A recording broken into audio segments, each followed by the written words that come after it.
Alex McGrath. Alex, what's going on, man? Appreciate you taking the time. Oh, of course, bud. I'm happy to field some phone calls too if you want to.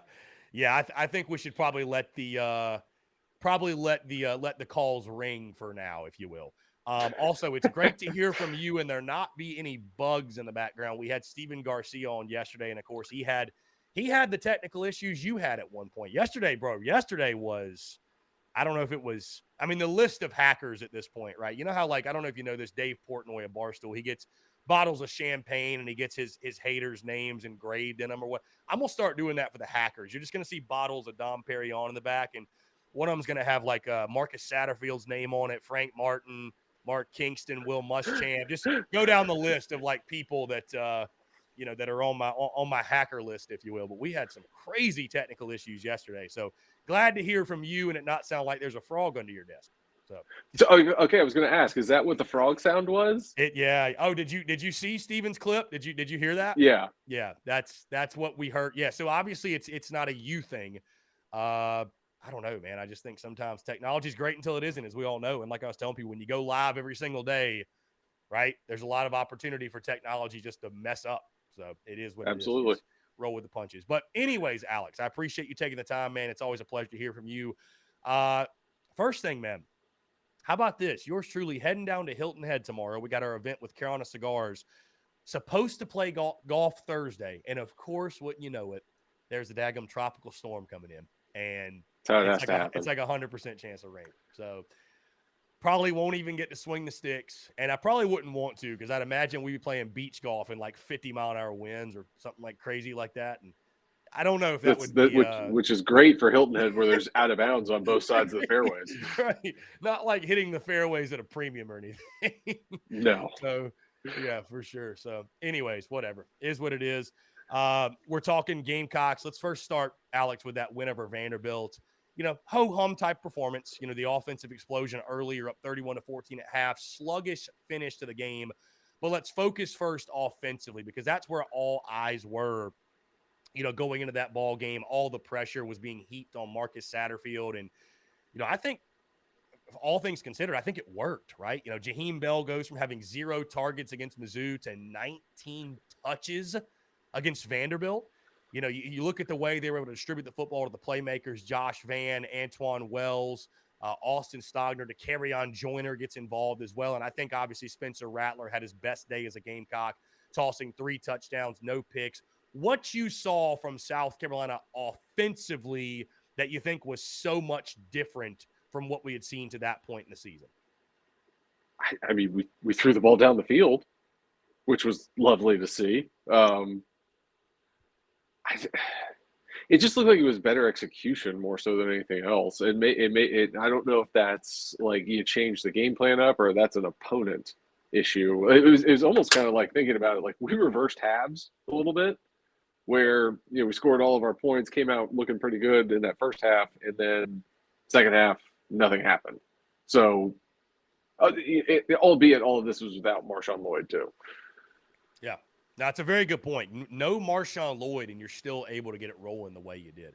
Anything specifically for you stand out from Spencer Rattler? I thought he looked as comfortable as he's looked all season. And again, when you're playing a defense that, he had a clean pocket basically the entire game.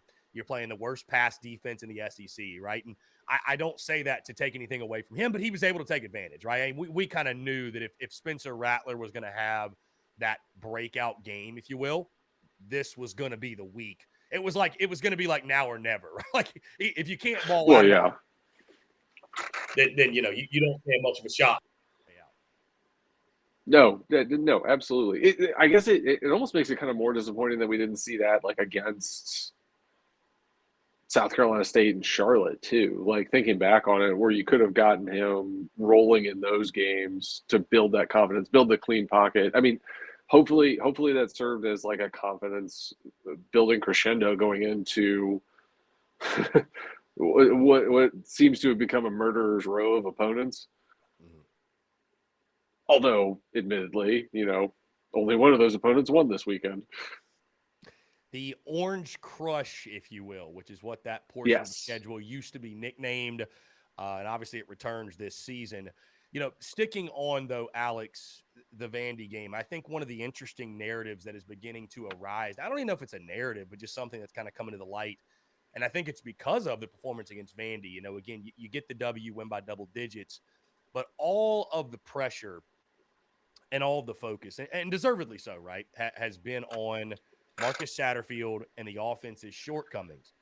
But you look at the defensive side, Alex, and you look at where they're ranked, and you look at the statistics, especially in stopping the run game, right?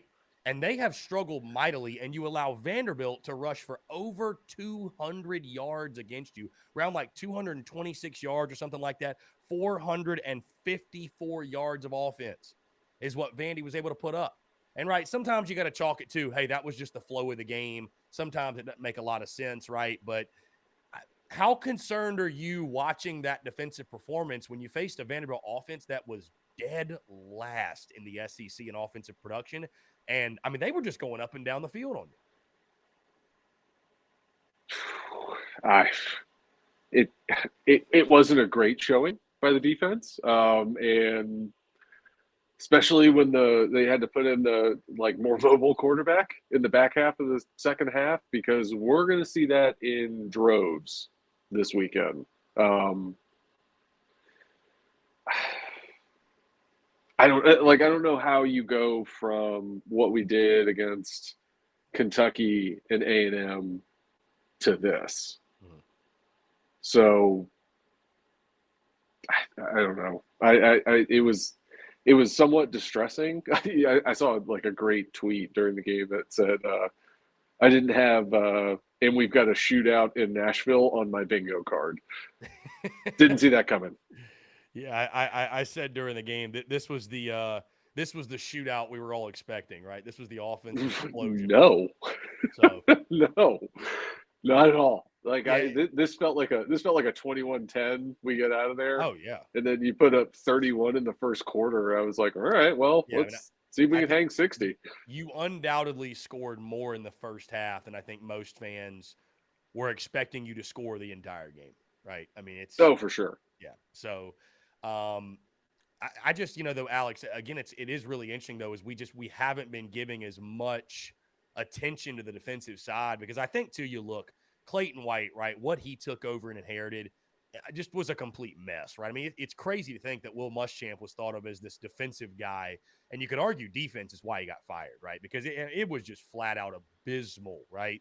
And then going into last season, you lost the likes of Horn, McQuamu, other guys hit the portal. And so the expectations for the defense was so astronomically low. And so he exceeded all expectations, and you led the SEC in picks, and, right, you had a really good year defensively. So, and I'm not saying Clayton White shouldn't get patted on the back and shouldn't be told good job, but it's just interesting how the run defense, to me, Alex, just continues to be a problem. When you look at the bodies you have up there, and I know there's a reason they're recruiting that side, or that the trenches on that side of the ball so hard, and I think there's a reason they're recruiting the linebacker position so hard. I think that's a major deficiency, and one of the reasons you struggled in stopping the run. But again, it's just like you saw Vanderbilt getting pushed, 3-4 yards, pushing our guys back off the line of scrimmage. And so it just, it's I'm not saying it defines what you're going to do the final 3 games, but, you look at a Florida team, they run the football well. Tennessee can do everything well. And then Clemson, their bread and butter is running the football right now because they don't have an answer at quarterback. So that run defense is going to have to make major strides in the final 3 games, I think, to give you a shot. Absolutely. But I think the most mystifying piece of this whole thing is just that, why does it come in waves? Like, Georgia State runs the ball. I mean, Georgia State, Arkansas, and Georgia all ran for over 200. And now Vandy ran for over 200. Right.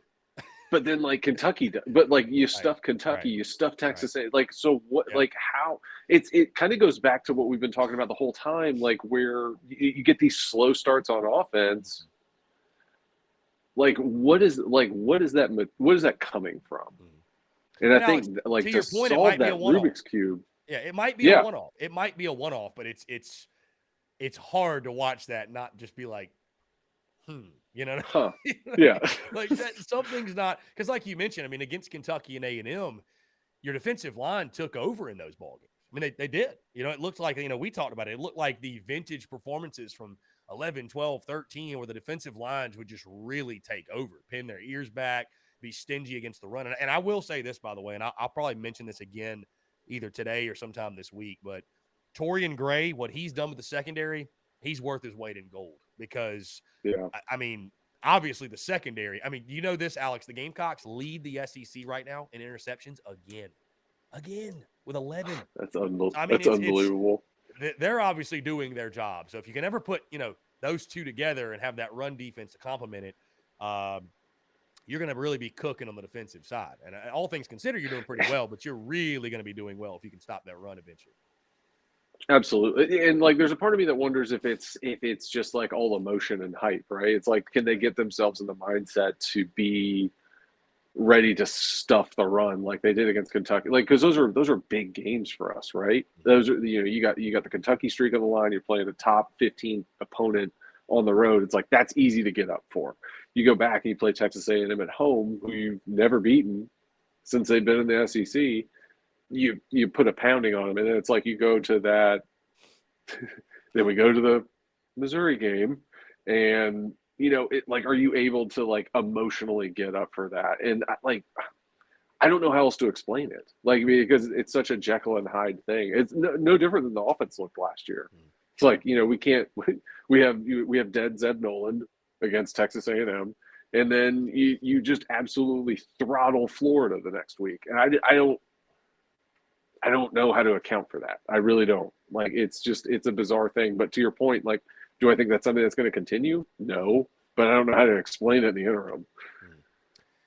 Yeah, I mean, again, Alex, maybe you look at it as a one-off, but what's not a one-off is Beamer ball and special teams and the role that it plays for this football team. And it did yet again, right? Kai Kroger to Tonka Hemingway on the fake field goal, if you will. And I think this team, Alex, whether fans like it or not, or, whether there's, more left to be desired, obviously, because this is an offensive game and we all want to score points, but defense and special teams, it's kind of what this team just leans on at this point. I mean, again, you're 6-0 now when you force a turnover and you're 0-3 when you don't. Doesn't take a rocket scientist to figure out that correlation, right?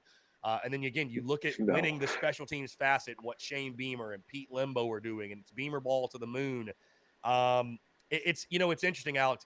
It's making, I know it's not the sexiest thing to talk about, and it probably never will be, but it's making watching special teams fun. You know what I mean? It's like, oh yeah, it's like I mentioned a couple weeks ago, and it wasn't something people wanted to hear, obviously, after the Mizzou game. But this team, it's just such a Beamer team. I mean, this is such a Beamer ball team, right? The special teams plays come on a weekly basis, and the Kai Kroger to Tonka Hemingway pass was just the latest. What is Kai Kroger's QBR?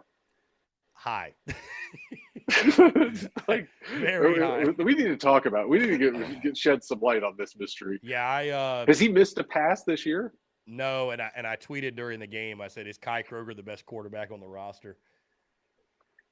Yeah. Statistically speaking, yes, he is. Yeah. Ironically enough, him and Dak Joyner are the top two, I would say. So, well, yeah, you're right. They haven't missed one yet. Yeah, it's funny. You look up Kai Kroger's stats on ESPN, and it's all his kicking stats. I'm like, guys, you got the wrong stats pulled up. Here we go. Passing. Yeah, he's for his career, he's 4 for 4, 4 for 4 for 102 yards and a touchdown.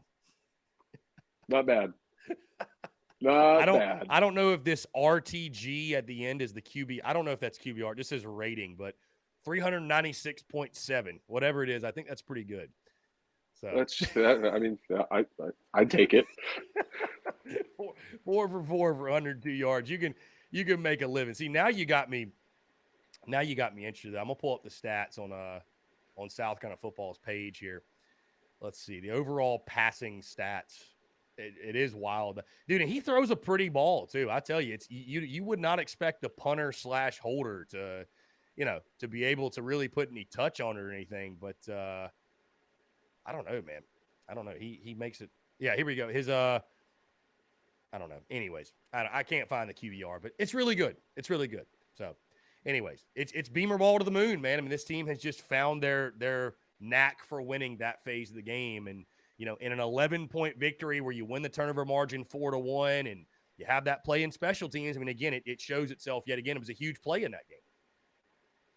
Oh yeah, no, you're right though. I mean, it makes special teams fun to watch, and it's turned into like this mirror of those old Virginia Tech teams where it's just like a lunch pail defense, and you're winning the special teams battle, and you do what you got to do on offense. Now, is that what we all wanted it to look like or expected it to look like? I don't think so, but we're winning in year two with help on the way. Like, I think that's all you can ask for. You got to do, like, it's going that extra mile and putting emphasis on things that can get you hidden yardage and hidden points and turn that tide during a game that gets you those extra wins. Like, that's how you get to 7-6 last year. That's how we've gotten to 6-3 this year. Like, you've got to do those things until you're confident enough in the guys that you have on the field to go straight compete with people. And even when we get those guys, we're still going to have that sitting there. So, I mean, it's building what you want to build. It's just, again, I just go back to, it's an awful hangover from the Muschamp years where offense couldn't do anything. Yeah. And, we fortunately didn't see that on Saturday. But, now we've got a real stretch of opponents here that's going to test that to the max. And Alex, to your point, let's stop for a moment, right? Because we're going to talk about Florida. But before we look at that game, right? When you look at this season from the 30,000-foot view, because I posted a clip right before I went live today, because I understand the devil's in the details, right? And the details matter. But when you look at it from that 30,000-foot view and you just look at record and you don't necessarily focus on, well, it didn't happen exactly the way we wanted or it didn't look how we wanted. I mean, all things considered, year two of Beamer, you're through 9 games, you're 6-3. Shane Beamer will have the opportunity, by the way, to do something that no other South Carolina head coach has ever done, not even Steve Spurrier, which is win bowl games in their first 2 seasons. You've won 4 games. You went on that 4-game winning streak. You had a 4-game winning streak for the first time since 2013. You've now won with the win over Vandy, back-to-back SEC road games the first time since 2012. If you beat Florida, that'd be 3 straight. Hadn't happened since 2011. You beat Texas A&M for the first time in school history. You beat Kentucky and Lexington for the first time since 2012. I know the Mizzou game sucked. Nobody's denying that. Also, by the way, you beat Vandy for the 14th straight time, which – I know isn't a big deal to some people, but that feels pretty good to have a 14-game winning streak. I don't care who it's against. All that being said, right, I understand when you follow the program as closely as we do, right, you're going to focus and lock in on details and the beauties and the banter, right? It's literally what we discuss on a day in, day out basis. But if you're able to kind of take yourself out of that and look at this thing, right, the bigger picture, you got to be ecstatic, all things considered, where South Carolina football is. In year two with Shane Beamer, you're 6-3 going in these last 3. You don't have to pull some upset, right, to get to bowl eligibility. And like you mentioned, reinforcements are on the way. Recruiting's going well. Now, we will see if Shane Beamer, what adjustments he makes after the regular season to South Carolina football, if he makes any, right? Whether he does or doesn't make an adjustment, that'll be a decision he makes for the future of the program. But again, I just want to reinforce, Alex, all things considered and where you sit right now, I'd say South Carolina football, year two of Shane Beamer, is in a very good place. And they've made progress this season that can't be denied. Oh, for sure. I mean, especially if you compare it to like the 2 seasons prior to these. They're 4-8 and 2-8. So I mean, the progress that the program has made is undeniable under Shane Beamer. And I don't think anybody would say we're not going in a positive direction. I think there's just it's tough to watch Antoine Wells do what he did against Vandy, or like what the difference is if you get Jaheim Bell 20 touches a game, what that can look like and why we haven't been doing that. I think that's the frustration, because it like everybody like after last year was so jazzed up and excited about what this thing could be, and it's just like that part of it has fallen flat for this year. I mean, Lloyd's broken out. Like, we've got a genuine top tier running back staying there in the backfield. It's just, I think we thought, or at least I know I thought, my expectations were a lot higher on what we'd be able to do on the offensive side of the ball. But I think if you take, again, to your point, if you take a 30,000-foot view, yeah, we're trending in the right direction. And I think that's why it's so funny when you talk to someone from the national perspective. It's almost like they have a different viewpoint of Carolina football than Oh, for people that are sure. so deeply connected. And again, that's, hey, the closer you get, right, the more glaring the deficiencies are. I mean, I understand that, but it is just kind of interesting how, and I don't know, maybe they just want to be nice to me. But like everybody I talk to nationally is like, bro, you guys are great. Beamer's awesome. He's a legend. Y'all are doing well. He's going to get it going there. Like, but when the closer you get to it, right, the more the issues stand out, which, again, not saying there doesn't need to be adjustments made. I mean, you're talking to somebody that released Fire Sat merch. Trust me, I know there need to be adjustments made. I know what needs to change. We all do. But you got to trust that Shane Beamer, again, is going to make those moves move forward. Now, one last thing before I get off the Vandy game, Alex, just really quickly, second half of that ball game, you get outscored 13-7 by Vanderbilt. Does that concern you at all? Do you feel like it was just a case of you kind of just put it in cruise control? Just overall thoughts on the way the second half of that game played out. I mean, that's kind of what it looked like to me. So no, I'm not overly concerned about it. I would love. No, I'm not concerned about it. I would love to see us to get off of, like if we can change that tide to where you're able to get off on fast starts on a more consistent basis, or at least put points on the board in the first quarter when you got opportunities. Like if we can continue that going. No, I don't have any concern with that.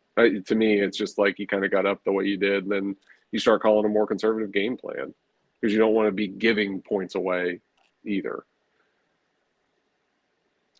For sure. Now, Alex, when you look at the game this weekend, obviously you dive back into, I would say I was going to say upper tier of SEC play, but Florida this season, heck, you got a better record than them. They're 5-4, but much more competition on your level, I think, than the Vanderbilt Commodores.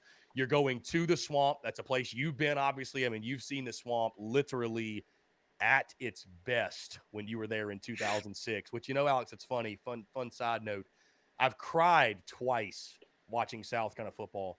The first time was the 2004 Georgia game when we were up 16-0 and then lost 20-16.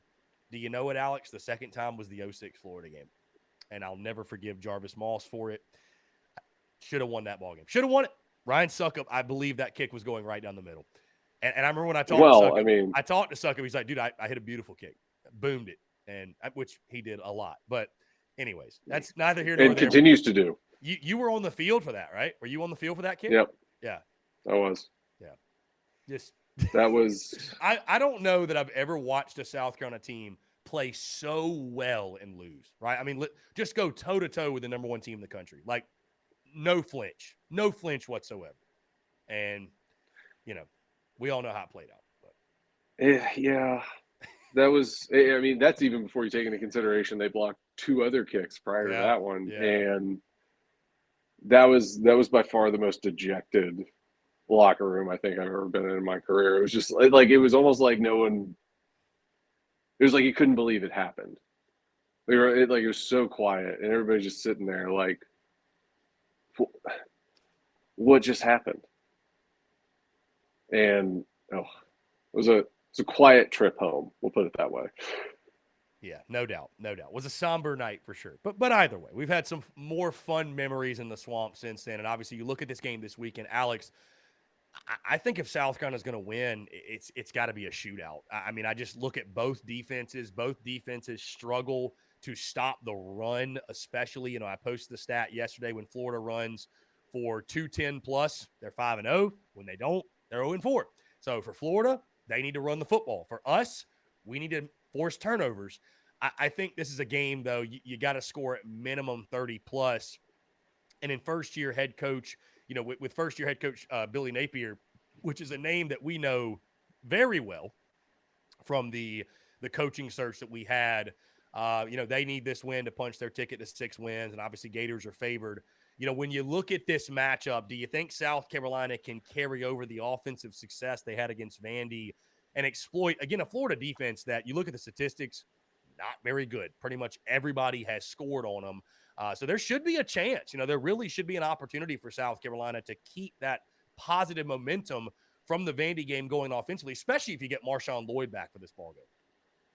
Yeah, absolutely. And I don't, and this may sound crazy, I don't know that you got to score 30 to win this game, because I feel like what's going to happen is what Florida does best is run the football. So if you can make Anthony Richardson try to carry that team through the air, I think you've given yourself an advantage. Now, 2 years from now, that's probably not the case, but I think as it stands right now, I think you give yourself an advantage, and they're going to do the exact same thing to us. They're going to try to shut down that running game and make us beat them through the air. And so you're kind of taking away, I think, or if I was doing this, that would be the game plan. It's like, all right, listen, we're going to shut down what they're good at, make them beat us out here, because making them beat you out there really plays to our strength, where we've been able to create all these turnovers in the secondary. So I don't think you have to score 30. I think you've got to be able to efficiently throw the ball and not turn the ball over like we did against Vanderbilt to give ourselves a chance. And Alex, just to reinforce the numbers, by the way, to give you the numbers, Florida is allowing 256 yards per game passing and 185 rushing per game. So, I mean, there should be some opportunities in the passing game, you would think. And you'd like, I'd most certainly like to see. I know they got Jaheim Bell heavily involved at running back, and I think some of that was due to necessity, right, with Lloyd being out. But, God, I'd love to see him get going in the passing game, man. Don't you just feel like that's where he's most lethal? I mean, that to me, when you look at a Jaheim Bell, that's where he creates the biggest mismatch, is in the passing game. Oh, for sure. If you get him matched up on a linebacker somehow, I would just love to see us throw him a deep ball. Let him run an inside streak and just throw it as far as you can. Let him go get it. Worked pretty well in the bowl game. Didn't it? And it's shocking that we haven't tried that again since then. Which I think speaks to my prior points, but that's neither here nor there. But again, if you can get Van going, if you can get Wells going, and then you've got that focus drafted somewhere else, and then that's where you can hit big plays with Stogner, Jaheim, whoever else you want to put on that inside slot. And then if you can effectively run the ball with Marshawn, you could have a very successful night there, barring any disastrous turnovers, which we didn't have against Vandy, which is, I think, why we had as much success as we had. So, if you can avoid turnovers and distribute the football to your playmakers, you're going to have success against them. It's whether or not we can get our and again, I think this just goes back to what we were talking about earlier. This is a big game now. So I think that hype is going to be there for that defensive front. So, I think we've got a good opportunity to go in there and notch a 7th win. Yeah, Alex, I think the key defensively to that side of the ball, I think selling out on the run, right? They are very capable with the likes of ETN, which we know that name very well, unfortunately. The brother. Yes, we do. Trevor ETN. This is Travis ETN, I believe. They've got Johnson as well, which, talking to the Florida guys yesterday, they just rant and rave about him, how good he's been this season, 549 yards, 8 touchdowns. I think you got to sell out. What you really have to do, I think, is sell out on stopping those guys, and you got to kind of hope that Anthony Richardson, number one, doesn't have his best game, and he's been really good of late, right? Last 3 or 4 ball games, he's 9 touchdowns, no picks. He was more than willing to turn the football over early in the season.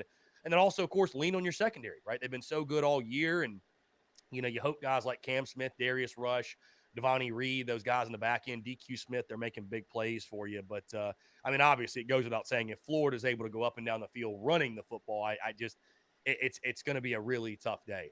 What's interesting, Alex, I agree with you. I think this is a bit of a coin flip toss-up game. Florida is minus 320 in this one. You can get the Gamecocks on the money line for plus 250. So there's a lot of value in taking South Carolina if you think the Gamecocks are going to get the straight-up road win. But, Alex, in my opinion, you can tell me what you think.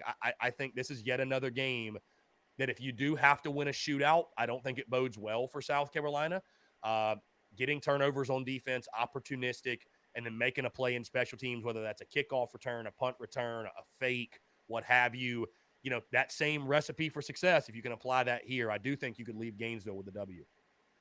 Absolutely. Yeah, but I don't love the idea of a shootout.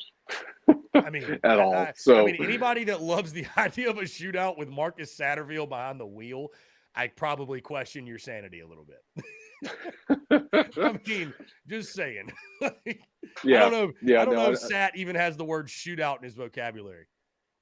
I doubt it's on the play sheet somewhere. But like with that, like if you can play ball control offense and contain Anthony Richardson, that's how you're gonna win. Yeah.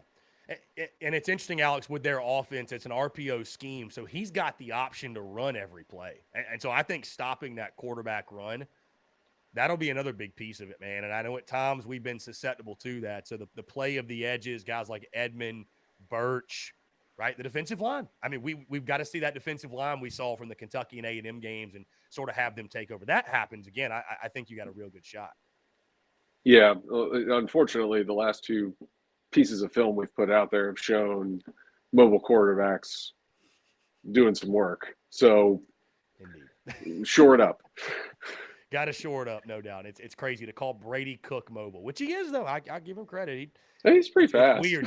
He's deceptively fast because I look at him like he doesn't look like he should be, but there he goes running right past you. So, yeah, he's fast enough. That's for sure.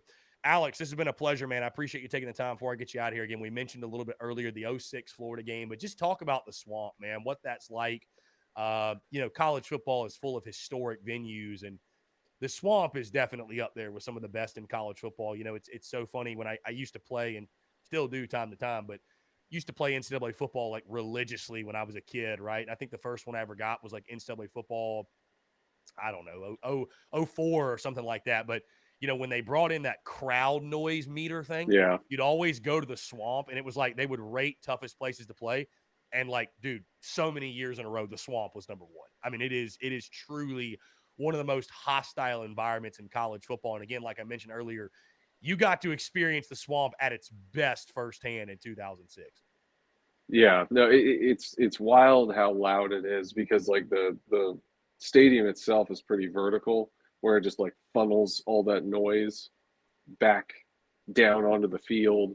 The other thing that's interesting about the Swamp is just like how close the stands are to the sidelines. So I mean, like where you're sitting on the bench, 6 feet behind you is the student section on the visitor side. So I mean, it's pretty wild. Like, truthfully, and I'm sure I've told the story on the podcast before or the live show before.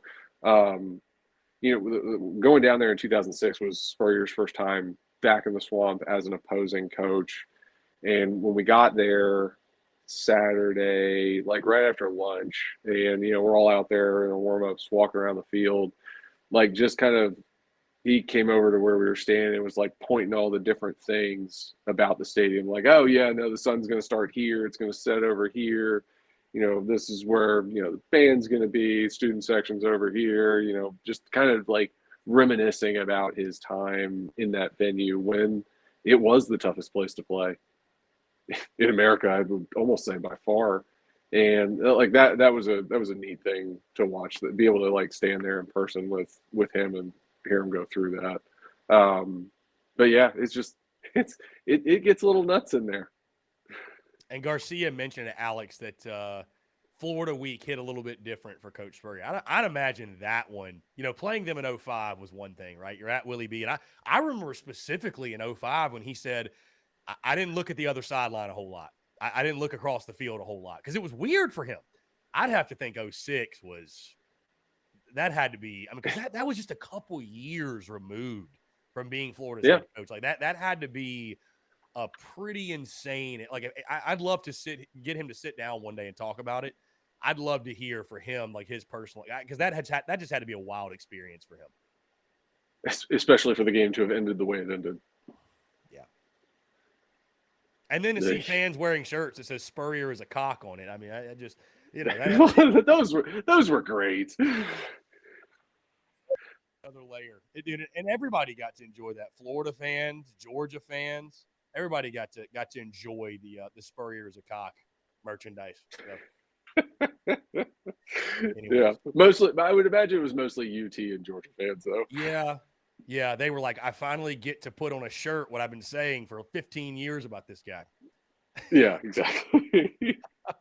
So, Alex, always a pleasure, my man. I appreciate you taking the time. We'll do it again next week.